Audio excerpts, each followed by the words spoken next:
Hello everyone, welcome to Send the Tarmac Back, DEPAVE, Climate Clinic number 11. We'll get started.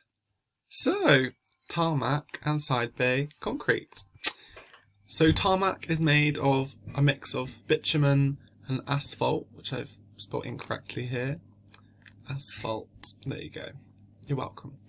And in the past it was like it all came from like trees and resin and naturally oozing oil deposits in like Azerbaijan, and it was around the Levant and they used to build their houses from it.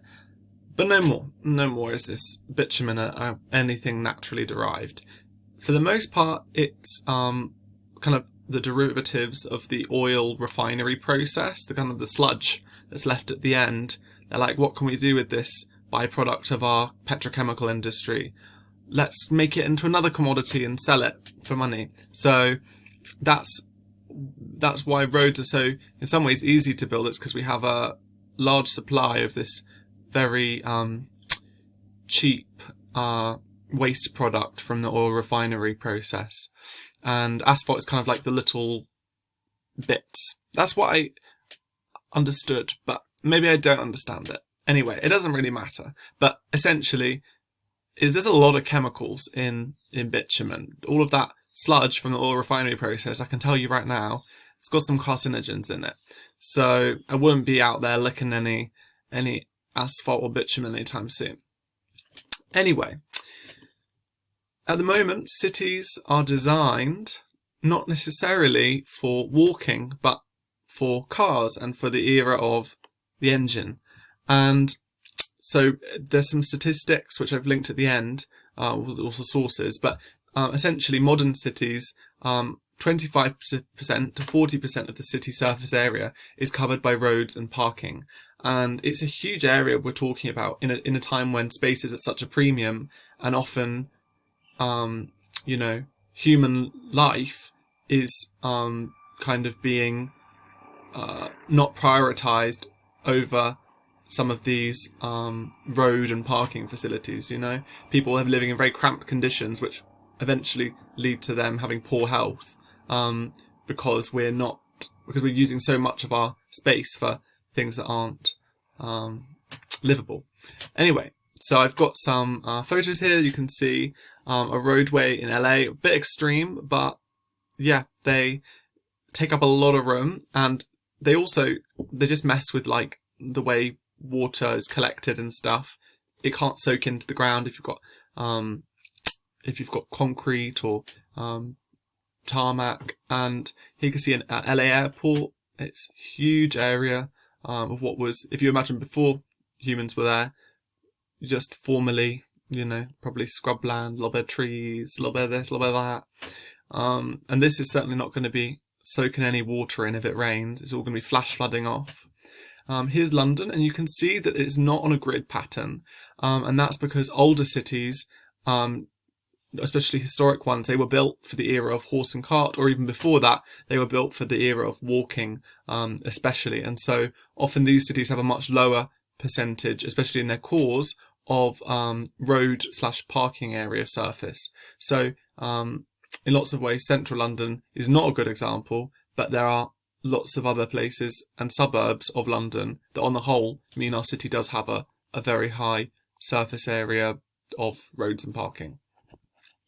So, next slide. Housing crisis. We in the UK, especially in London, are dealing with a housing crisis. So 66,000 new homes are needed every year, according to this one study that I was reading. And at the moment, only, I think it's 20,000, as you can see on this graph, 20,000 new ones are being built. And thank goodness a lot more of those are, well, I should say thank goodness. It would be nice that lots of those are housing associations and local authorities, but actually the situation is quite grim. We're not building enough housing for everyone. And the average rent, if you are here, a lot of people are renting now, probably 50-50 by this point. I don't have current statistics.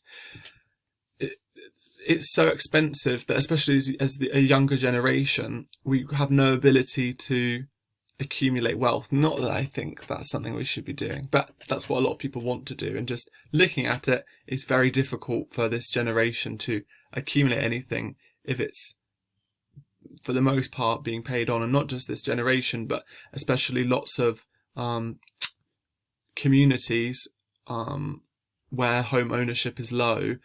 A whole community is kind of enslaved into the system of paying rent. It's a whole separate issue, rent. But just have a think about all of that money and where it goes, and how difficult it is for people to get by, especially if you're working in healthcare, as like a healthcare assistant, and in education, if you're working as a teacher. Where can you afford to live as a young teacher these days in London? And even if you want to study in London, maybe you're really clever, you work really hard, you're living outside of London, but you're going to really struggle to pay rent for the duration of 3 or 4 years, or maybe even longer, and you decide you can't go to study in London. It's a system which is visually unfair, and supposedly there are the government maintenance loan is enough for living in London, but it's not realistically enough for the average person or the average student to get by on solely. So sustainable solutions are also needed. This is the other thing. All of this housing we're building, there was a Guardian article that said we're going to have a climate similar to Barcelona potentially by 2050. That's only 30 years away, and I'm pretty sure that most of the tower blocks that we see, and lots of the housing, even the housing I'm living in currently, it's not been built with an incredibly variable future climate in mind.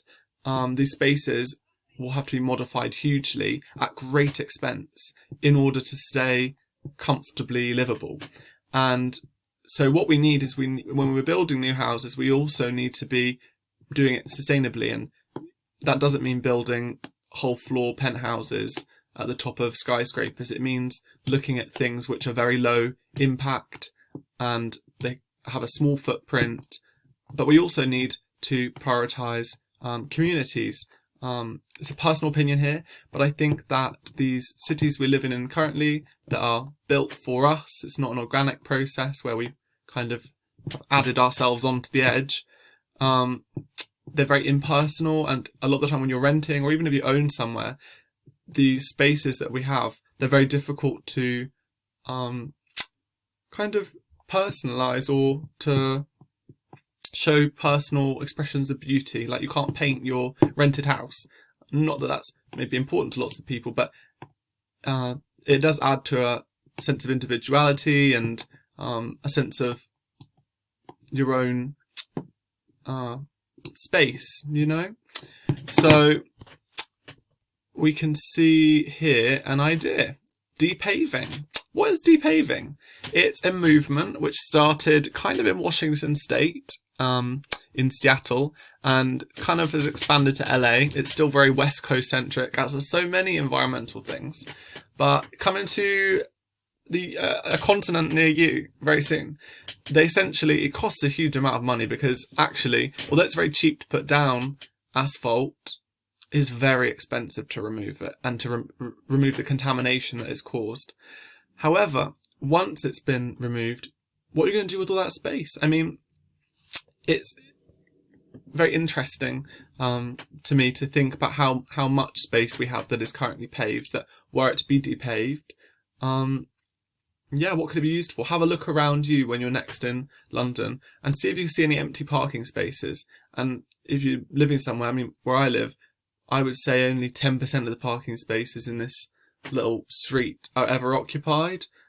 And that's crazy, because it means that 90% of that space is just being unused at a time when there's like epidemic homelessness, and beyond that, people who will have insecure housing situations, which is so much more of an issue than homelessness in some ways in terms of the number of people affected.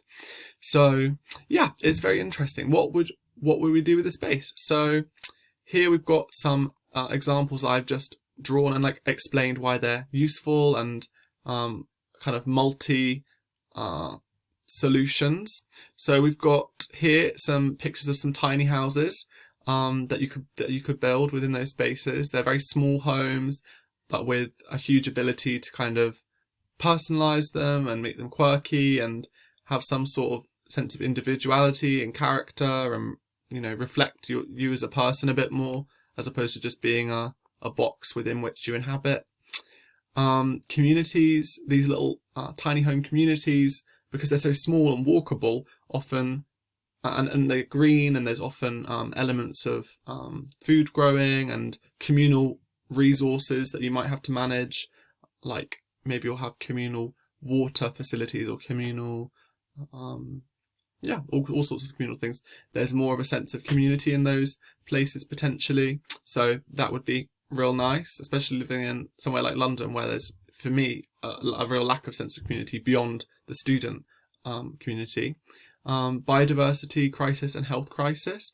If we depaved roads, we could have huge tracts of land in between houses that is currently used for nothing.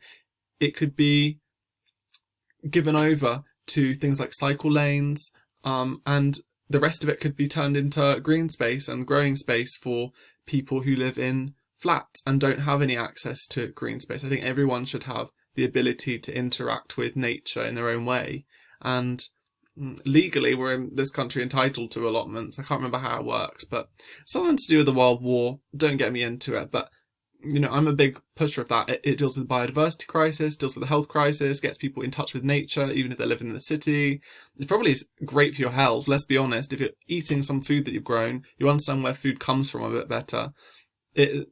I could go into it, but there's lots of research that supports a lot of the things that I'm suggesting.